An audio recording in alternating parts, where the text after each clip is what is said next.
we're going to react to why I stopped supporting Chelsea Football Club Part 4. You know what I'm saying? Yes. There's many parts to this, so let's get straight into it. You know what I mean? So, if you're a Chelsea fan, make sure you hit that subscribe button. And if you start supporting Chelsea as well, you can hit that subscribe button. If you're a football fan, hit that subscribe button. If you are in support of the protest that's happening with Chelsea Football Club, hit the subscribe button. So yeah, let's get straight into it. So basically, where we obviously like one of the main reasons why I stopped supporting Chelsea because I never understood. I'm not understanding what's going on with the club. All right, so obviously I know I made a prediction that day of after seeing Cole Palmer and link up with Vibes Cartel. I thought, right, man might score like a hat trick or something. You know what I mean? But I had to. That's just me not even being realistic. And at the same time, even had Chelsea won that match, I promise you, like in fact, let's even go to their website. Like I promise you, even if they had won that match, you know the reality of it. We don't have a striker, bruv. You know what I mean? At least it's a good thing that that result happened because it doesn't put paper over cracks. You understand? And it's like we need to actually, as Chelsea fans, as team, even in football in general, and sports in general, we can't allow. Obviously, I'm not saying that good business shouldn't happen. Good business should happen. That's one thing. That's you know what I mean because it's able to allow the team to function properly, right? But when it's in the thing where you're just there to profit and you say you want to be number one, but you're not acting like you're number one. Like it was all good, just like signing certain players, which in fact we'll get into that. But let me see what Reece James is saying. James is frustrated at letting the lead slip. Yeah, this is the toughest defeat to take of the season to take. This is the toughest defeat of the season to take. No, it's not tough. It's not the toughest one. Do you know the toughest one? The toughest one was that Ipswich one. That was when things started to go downhill from there. From there. From there. But I do feel we could turn it around against Southampton. Or at least I hope we do. Do you know what I mean? At least I hope we do. But we still need a striker. Diego Costa is available on a free. We can sign him back as a free to help us out. It's like they don't think. Do you understand? They're not thinking. The owners are not thinking, but it got me thinking. It got me thinking. Hang on, I had to ask this question. Yeah, and I want to ask this question. And before we get into the, as I said this time, I want to react on the team. Sorry, the players that they brought. Right. So, and I'm about to use a Wikipedia thing, but for now, I'm gonna put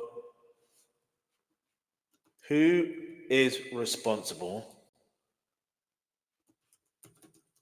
for the sale of Chelsea.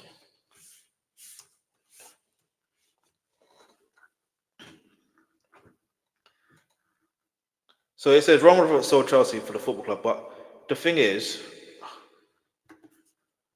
let's see what else it says.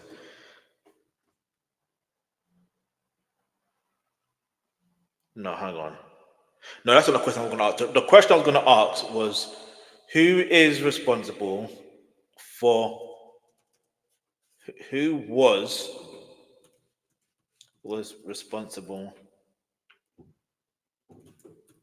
for the for who was to be selected for the ownership of Chelsea FC from all the candidates. I know it is, but I'm putting this down because I need this. These are the type of questions we need to be asking. Yeah. For example, even if you go to their website, right? I'm trying to make sure I'm on time as well with these type of things. So, and I can't believe I've been on stream for this long, bruv. But I'm here, bruv. I am here. This is gonna be a long. In fact, anyway, we'll keep moving. I won't be too long in this particular segment. Chelsea takeover is on the 23rd, blah, blah, blah, Rome, the Bromwich, blah, blah, blah. All right, so as you can see here, Chelsea Football Club is set to change its hands in 2022, the first time since 2003, with Roman Abramovich preparing to bring 19 years as a Blues owner to close after seeing sanctions imposed on him by the UK government. Various takeover contenders were quick to throw their respective hats into the ring once it became apparent that the solid Premier League heavyweights was on the cards, with four final offers from different billionaire consortiums to be on the table by April the 14th. So again, they didn't give that much time either, right? The process was whittled into the list of the interested parties down to a select group of preferred bidders is now well underway, with Gold telling you that all, okay, listen, there was something else I was trying to look at. So look at this. Come look at this. Come look at this. Look, Boehly has been one of the attending. Boehly has been one of the involved meetings with various stakeholders around the club. Boom, whatever. The point I was trying to read this part here. They've appointed prominent Chelsea supporter Daniel Finkelstein. Is he? Do you think he's the best centre back in the world? Yeah, one of the best, yes. He's the best. Rudiger's better than him. What? If you think. Just Yanni play, man. Ladies and gentlemen, nobody does it better. Football tic-tac-toe. Alongside me, Big Yarns. I've got Ali. And can we get some noise for Cody Gap?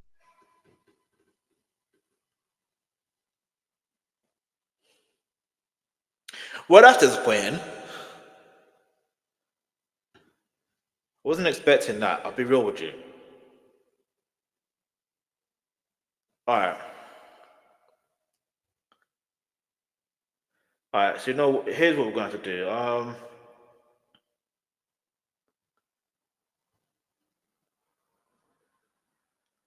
Okay, let's just.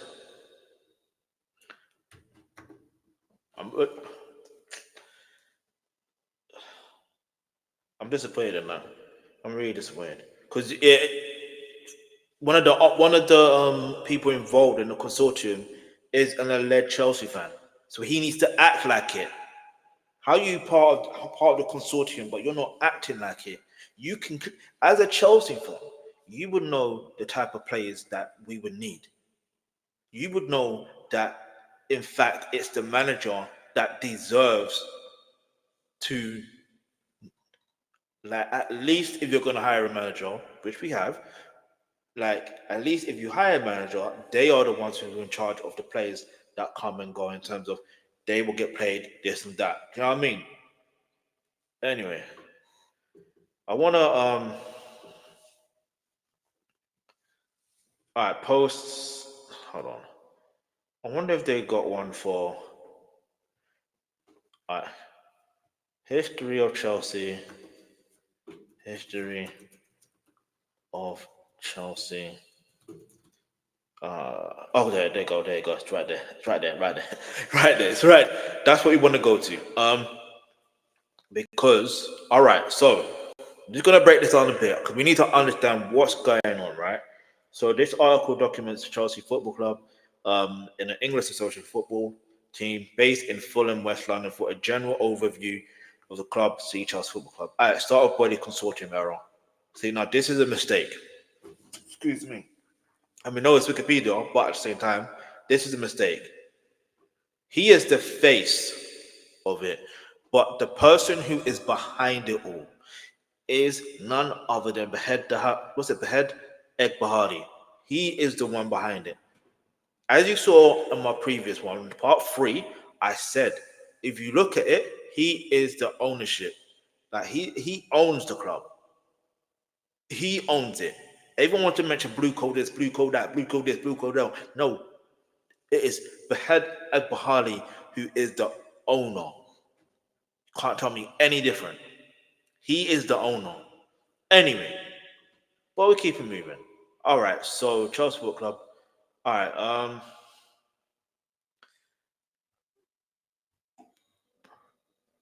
but I was meant to ask a different question. I was meant to ask about who was responsible for the takeover in terms of everything else. It's Range Group, yeah? And Range Group, by the way, are American owned, yeah?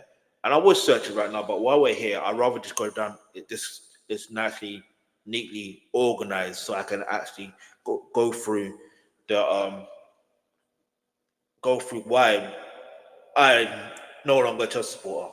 You know what I mean? Right, Pep Guardiola looks worried. Yeah, you're right there, mate. He looks worried. No, I'm not gonna lie to you, gang. You know, I'm not gonna lie to you. He looks genuinely worried. And I thought Chelsea had a bigger problem to fry. He felt like he got a big problem to fry. You're fine, bruv. You get me?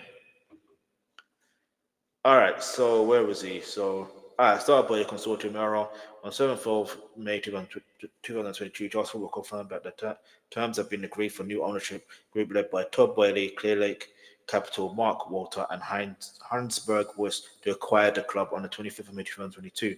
The British government approved the 4.25 billion Todd Boehly led consortium takeover of Chelsea. First of all, why is the UK government, or why was the UK government involved in this approval? I don't know it's Wikipedia because they still could be wrong. So I'm just going to say that. But why, if it is right, then why are they involved? Why was they involved? Oh, Holland's not even playing, not even a bench, bruv. He really is injured. On May 2022, so was completed end of Abramovich 19-year ownership of the club. The consortium. I'm not going to be. I'm going to go over this one. I'm just trying to see the players. There you go. All right. So the Blues spent 250 million on players such as Raheem Sterling, Marco Correa, Koulibaly, Wesley Fofana, and Aubameyang. Okay. So as far as those signings are concerned, it was a good that they signed Wesley Fofana because he's a great player when he's not injured. Do you know what I mean? But they still signed him when he was injured. Yeah.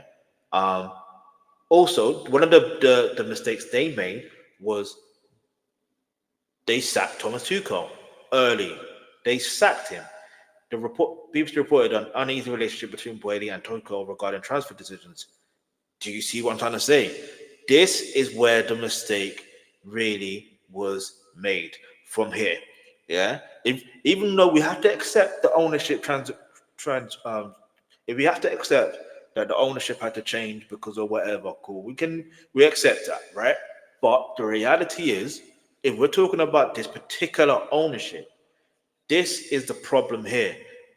You got the manager having a disagreement with the owners in regards to transfer decision. The manager is the one who is coaching with his coaching staff to coach those players to get them to finding ways to win. Yeah, finding ways to win to make sure you win at high level. So when you are having a disagreement of certain players saying, "Oh, this player, you know this," and this is the issue. You know how some players come to clubs and then they don't end up either playing, or when they do play, they're out of position, or they're not playing well, or just that in the case. Do you know what I mean? Or they play out of position. You know that's down to the fact that there is a discrepancy between the owners and the agent, and also the manager. The manager has to really, really approve of the player to show that that player plays in their system, and you know what I mean. Because think about it, like not every player, even if they're good quality, would fit in a particular squad. For example, I don't know. Let's use for example, Mo Salah is a great example actually. When Mourinho was manager at Chelsea and Mo Salah was at Chelsea, he had a few good games. Mo Salah, to be fair, but he wasn't ready yet. And don't you find it quite ironic that when uh, Mo Salah left, do you know what I mean? He went back. He went to who did he go to now? He went somewhere else. Then he came back to the Premier League, um, and he's been doing bits ever since. Do you know what I mean? So it's like the point I'm trying to make is he didn't do well with Mourinho as his manager for the main reason that like the manager didn't need him or felt he didn't need him because he's not right for his system. He's not ready yet. And you can call a spade, yeah? Like, yes, there's players that you've got potential, they can do bits, but that's potential. Mourinho wants someone who's prepped and ready. Even if he's coaching them, he still wants them to make sure that he wants them to be ready. If you're not playing good in training, you're not getting picked, bruv. You know what I mean? And if you're not doing well when you get picked, you're not getting picked again until you can't focus your energy on good, just potential. Yeah, and you can't focus the energy on the manager being like the like, put it this way, the management, yeah, is the reason why. Sorry, not the management. The ownership is the reason why they're in this position in the first place. In terms of you're not buying the right strikers. Because think about it, this is where we are now. We are here. Sorry, no. We are here because of this particular situation. If then you brought a striker, you brought Koulibaly, you brought Sterling. Sterling, I thought was going to be a good signing. I will not even lie to you. I genuinely thought he was going to be a good signing. But I think after the first season he did all right. You know what I mean? I think he was our top scorer in the first season when he was there, but he did all right. But all right, fast forward again, it's still in 2022. Like, forget the managers for a moment. Like, we're just talking about the transfer decisions here at the moment. Enzo Fernandez, that was a good signing.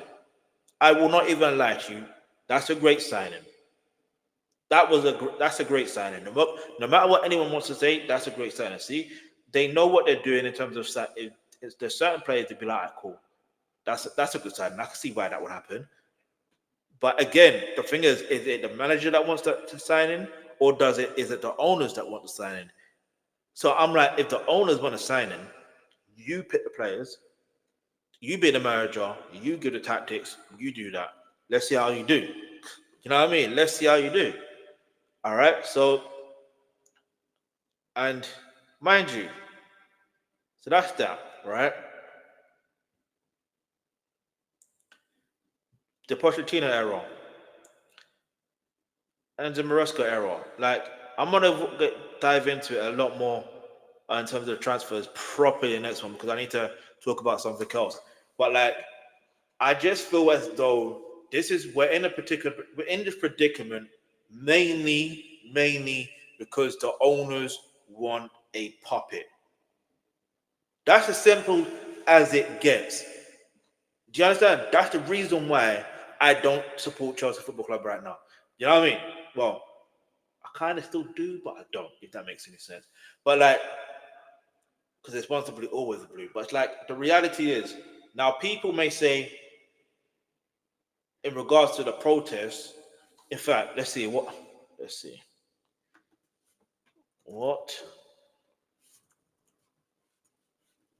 is the Chelsea, let's see, protest about? Let's see. See, we got to go with the first thing that comes up. The protest is about change and hopefully causing the owners to have pressure applied on them by the investors as it will hurt their public image. An unnamed organizer told Football London the end game is change the model or sell up. Cool. I'm not going to go based on that there. First of all, you're unnamed. So how can they take you serious? Secondly, what kind of change do you want? Then you're saying you want to change the model. What model? What model do you want to change? Like what? Because as far as like a brother club, I know they call it sister club, but whatever. Like a brother club in terms of Strasbourg and stuff. Like, I like that idea. Do you know what I mean? I like that idea. So certain players can develop and showcase their skill over there and help the other club do successfully well. Yeah, like I like that model. That's fine. But and I do kind of like, yes, buying young players, but you also got to buy experience as well. You shouldn't just buy only players that have less than 10 games to their name professionally and haven't won anything and helped them win anything. Do you understand?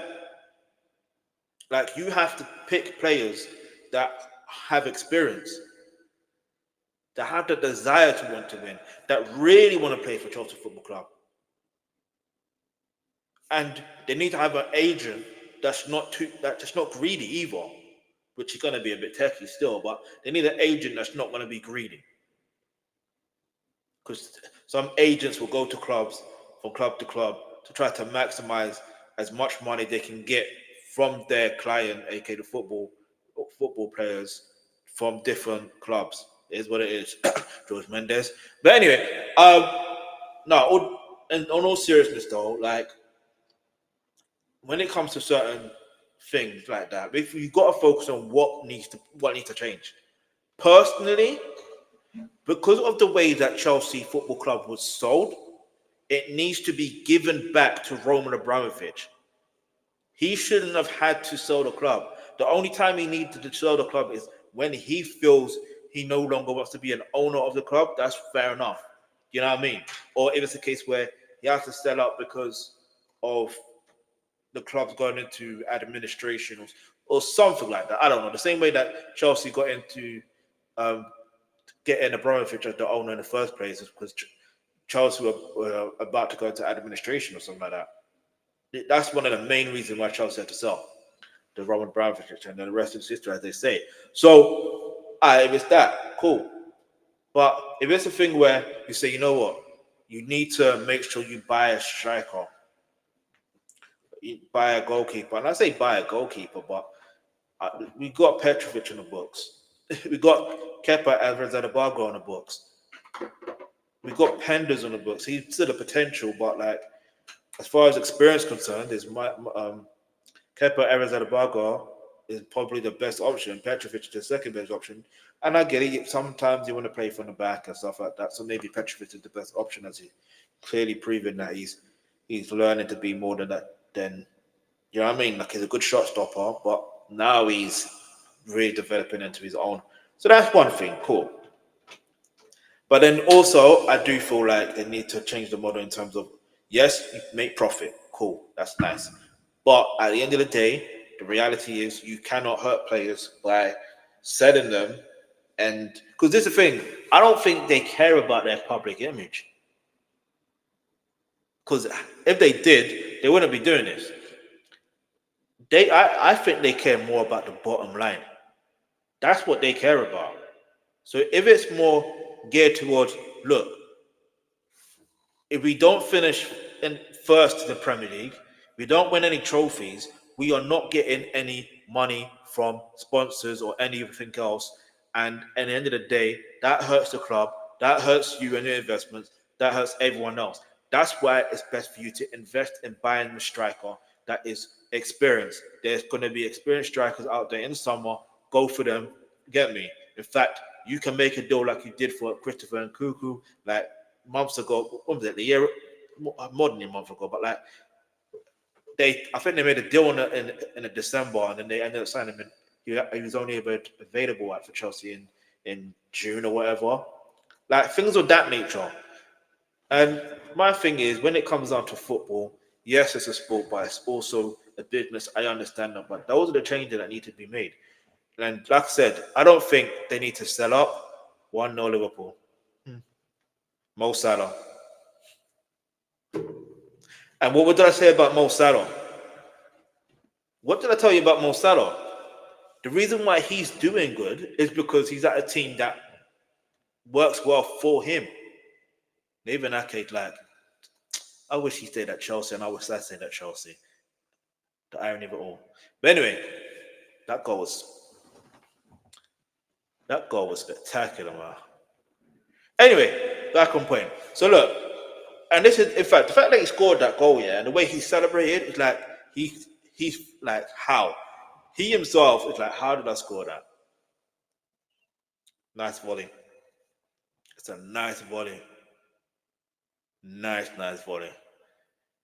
But like, again, if Mourinho was the manager and he was still at Chelsea, would he have had the opportunity to score a goal like that?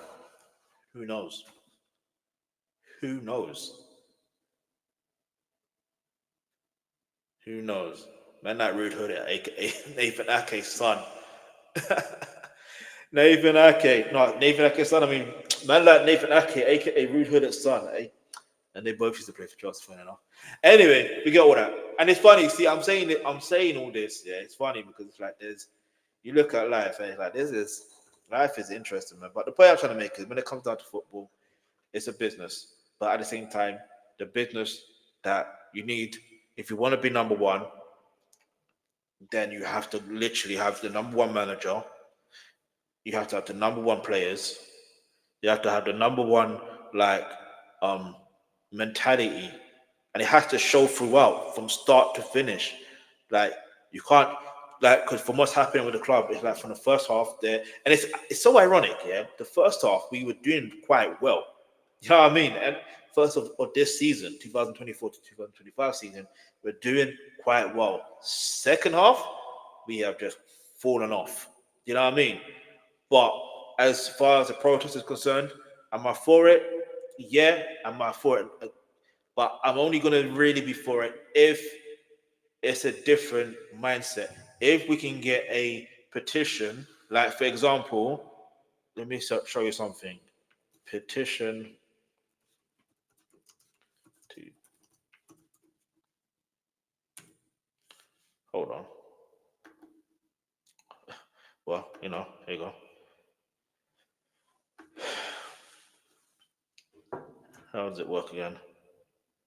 All right, there you go. So if a petition gets 10,000 signatures, the government will respond. Yeah.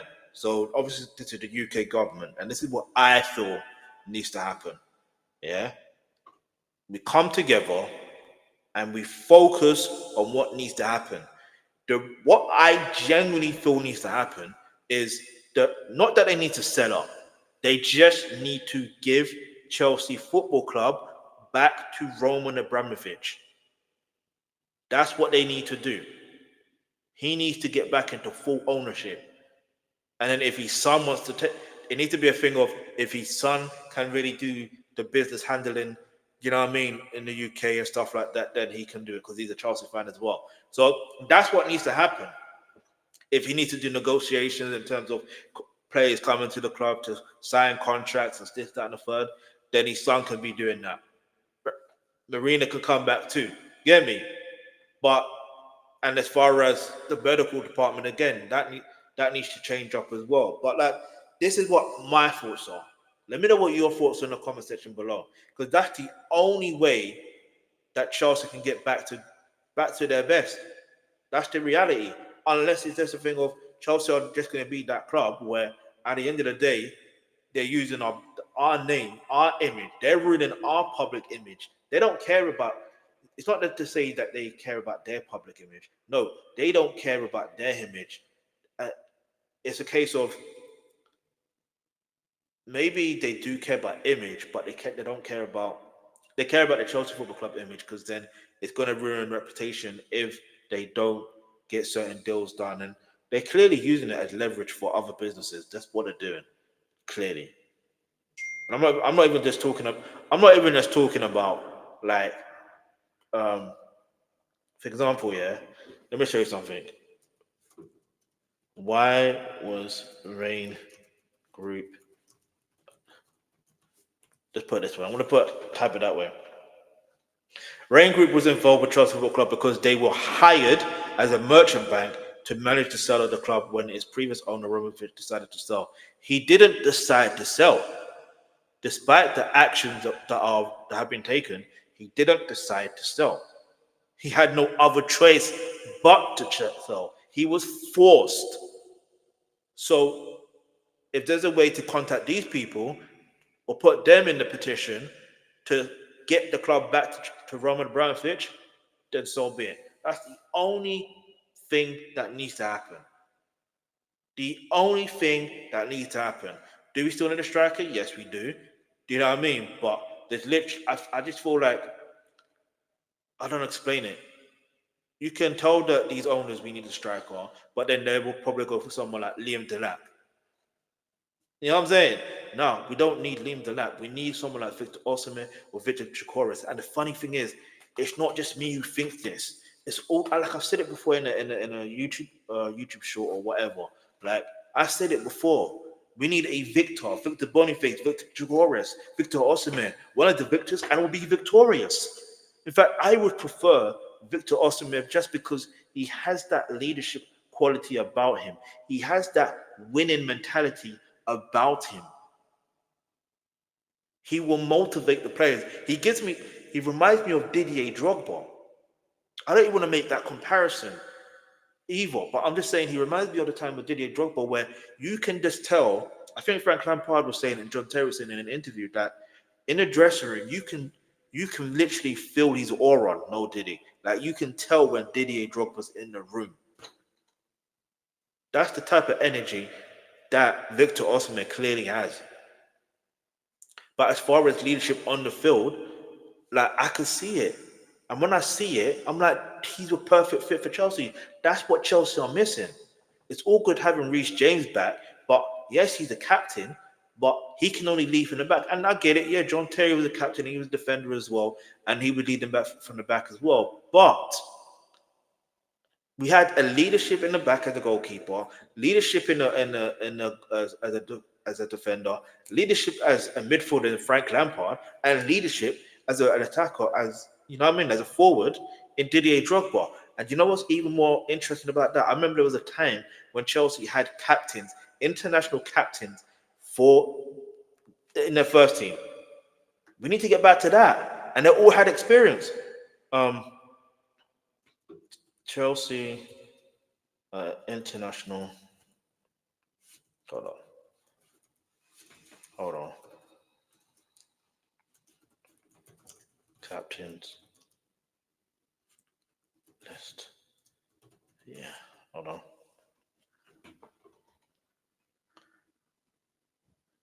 There was a season, yeah. See, look, read it. There was a time Chelsea Football Club had 7 national squads. I think, let me see if I can find that on somewhere else. Hold on.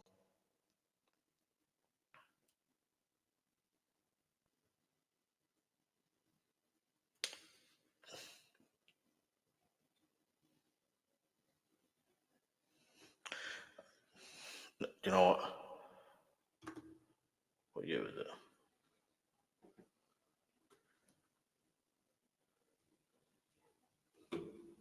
Was this it? It might not be. Yeah, I can't remember.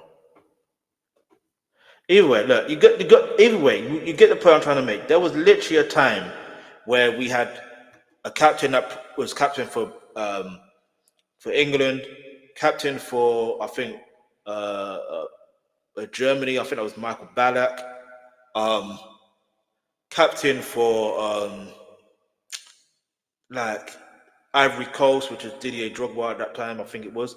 Like we had captains on so even if they don't have the armband for Chelsea, they still had that captain voice. And the way they played like captains. That's what's missing from Chelsea right now. Everyone's playing like individuals. But I don't blame them. I don't even blame Enzo Maresca at this point anymore. I blame the owners. Because like I said, this is where that's where it started in 2022. When you got a discrepancy between Thomas Tuchel and management in terms of transfers, that's where the issue is. Can't tell me any different than that. But anyway, let's keep it moving though. You know what I mean?